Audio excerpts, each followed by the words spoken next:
Actually started recording this upstairs and Josh came home from work early, so I moved myself downstairs to our downstairs kitchen. It's good lighting down here, so I'm very excited to update you all on frozen embryo transfer number 2. And by the way, it poured on us this morning. I don't know why it started raining of all days today. It hasn't rained in like months, but I have not cleaned myself up from that because Quinn's down for a nap and he's gonna wake up any minute per the usual. So I just have to get right into this video and explain to you guys the plan for baby number 2. I cannot believe I am already talking about this. Quinn is barely 6 months, but I do have to plan on our next frozen embryo transfer now because the clinic that I go to is really backed up. They're very popular. Women from around the world go to this fertility clinic that I go to, and so they're very, very busy. So I have to start talking to my fertility doctor now to get a plan in place for next year. So Josh and I met with my fertility doctor yesterday morning and we went over the plan, which of course I'll tell you guys about. But what I'm also going to tell you, because so many of you guys have asked me what Quinn's embryo grading was and I cannot remember for the life of me, and I finally found out yesterday. I don't even know if I knew before. I'm sure I was told, but it didn't really like register in my brain. So in this video I will tell you what Quinn's embryo grade was, and I have 2 remaining frozen embryos and I found out their grade. I also found out the genders of those embryos because the 2 remaining embryos that I have, the grade is exactly the same. So I had it in my mind that if the grade of my 2 embryos were exactly the same, if they have the same chance of embedding and taking and sticking, then I wanted to find out the gender. So I know the gender of both embryos and no one else does, which is an interesting turn of events because I didn't know Quinn's gender when they transferred him and me. I just told the embryologist, just choose the highest, most excellent grade embryo and that's the one I want transferred, but don't tell me the gender because I don't want to get too attached to it just in case it fails. But this time around I did want to know the genders of the 2 embryos that I have because their grade is exactly the same, so it doesn't matter which one they transfer. So Josh and I are the only ones who know this information, so I won't be revealing the gender of the embryo until it sticks, until it turns into a healthy pregnancy. So that's going to be farther down the line. Yes, I'm not too sure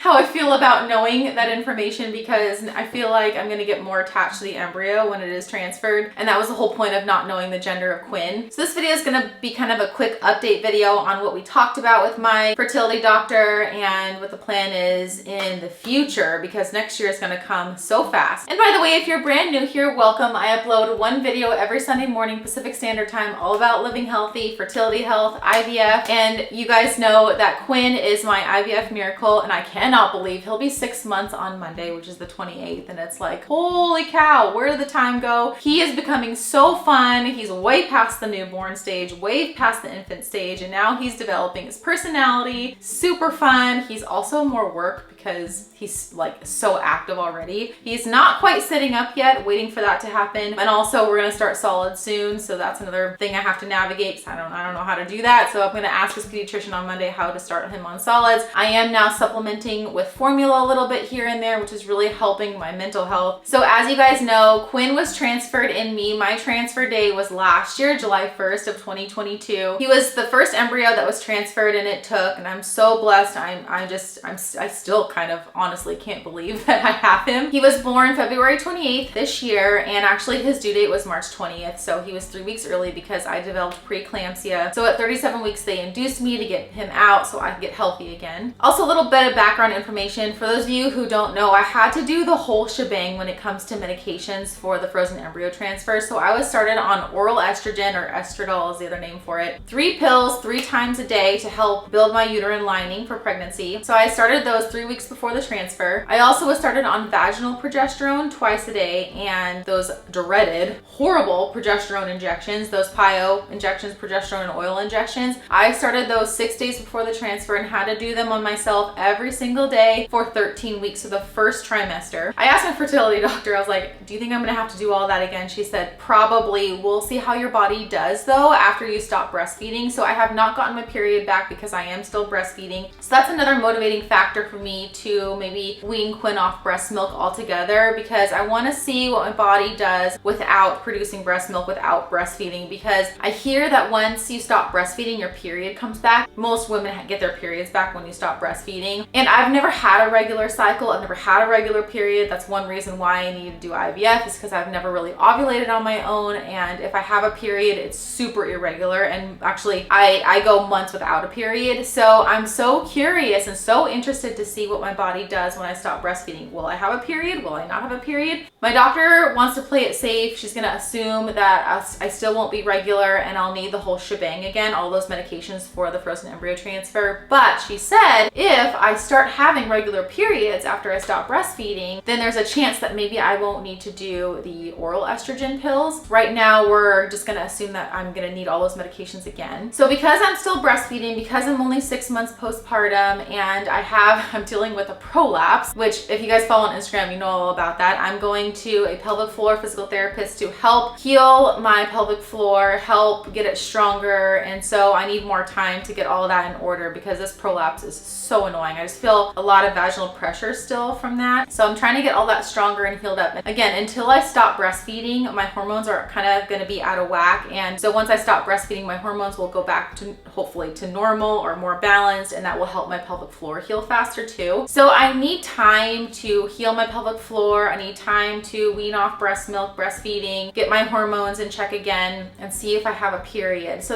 I need more time actually to heal. And on top of that, we need time to get our finances in order, because as you guys know who are going through IVF or have gone through IVF or like looking into the financial part of it, it's very expensive. My insurance does not cover IVF at all. The most expensive part is behind us, which were the egg retrieval surgeries. I did have 2 egg retrieval surgeries for those of you who are new, and I got 3 normal embryos from that. So that was the most expensive part, but the transfer itself is about $4,000 to $5,000, and that doesn't include the medications. The medications are another couple $1,000s. I think my medications altogether were about $3,000, a little over $3,000. So I'm looking at like close to 10 grand for another transfer, and we just don't have it right now. So we need about a year to figure out how to get that money. So it's gonna take us a while to get that kind of cash built up. We should have it in a year. Another factor with planning for all this now is I'm 37. I'll be 38 next year, and I just don't have a lot of time if I want a second one, and then definitely I don't have a lot of time if I want a third. So it's just to kind of get the ball rolling. I'm not getting any younger. Josh turns 40 this year. He's not getting any younger. We're already old parents as it is, and so we just don't have a lot of time to wait for another transfer. So the goal is to do another embryo transfer around this time next year. So Josh and I are still kind of trying to solidify a date, but we're thinking maybe the same date as last year, July 1st. So July 1st of 2024, maybe like August of 2024, but not much later than that. And the reason why we're thinking summer of 2024 is because then I'll have baby in the next year in 2025. So, you know, plus 9 months because of insurance reasons. If I get pregnant and have baby in the same year, it's hard to have our insurance cover all those expenses. So the goal is to get pregnant in 2024 and to have baby in 2025. So we're thinking to do the transfer in, you know, next summer 2024, and that puts us into the new year, beginning of the new year, just like Quinn was around January, February, March, even into April of 2025. So if we do the transfer next year, August of 2024, then that puts us around April of 2025, which would be perfect. And then we'd have the summer to have off. That'd be kind of cool. But that's why we're thinking, just because of insurance reasons and money, to get pregnant in a different year than to have the baby. So in a year from now, so I can heal, so we can get our finances in order, and then ultimately so that insurance can cover my pregnancy and then having baby in a different year. That's the overall plan. Now,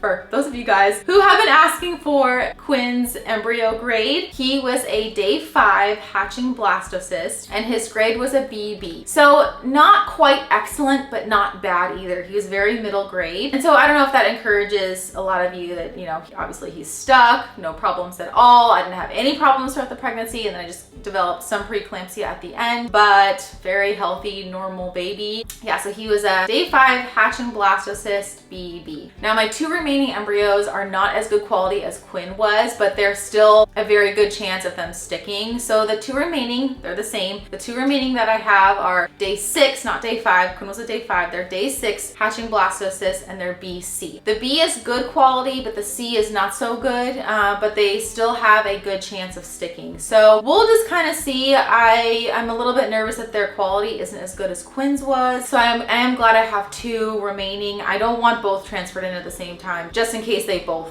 fail. Like, I don't want them to both fail at the same time. I want 2 separate chances. So because their quality isn't as good, I'm glad I have 2 remaining. And I know that this is going to mess with my mind too when they transfer one of them, that I'm just not going to expect it to take. But according to my fertility doctor, they both have a very high chance of sticking. I did do the genetic testing on the embryos and they both are fine. No genetic issues at all. So there you go. There's the grades of the embryos. There's the grade of Quinn. And this next year is just going to be me focusing on my fertility health again, getting my pelvic floor healthy. And of course, I'll be sharing my journey as I do all of that. You know, fertility diet, eating lots of fertility friendly foods. And now that Quinn is almost sleeping through the night consistently, not quite. He wakes up once, but there's been a few nights this week that hasn't woken up at all, and he'll make it all the way till 5:30 or 6. So I'm getting better sleep now finally, which is key in healing, getting myself better, getting myself healthy again, feeling more normal. So that will really help my fertility health, get my body ready for baby number 2. So then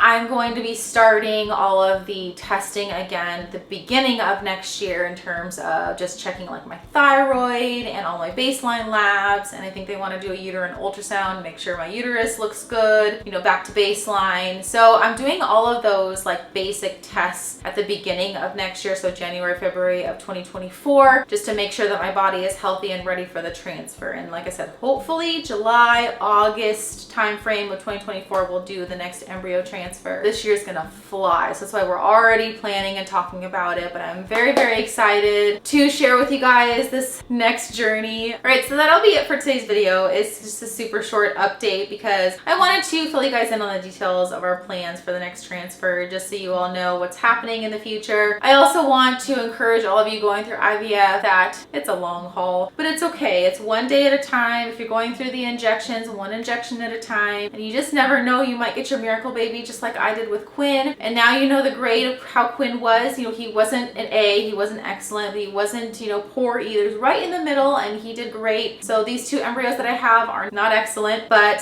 praying that one of them sticks. All right, thank you so much for watching, and I'll see you in the next video. Not too sure what the next video is going to be yet, but if you want to see something specific from me, always leave a comment down below, because sometimes I have a hard time figuring out what to put out there for you guys to see, what'll be helpful. Give this video a thumbs up if you liked it, because it does really help support my channel. Little man is now waking up, so perfect timing. Good job, bud. I will see you in the next one, and always remember to be kind to yourself.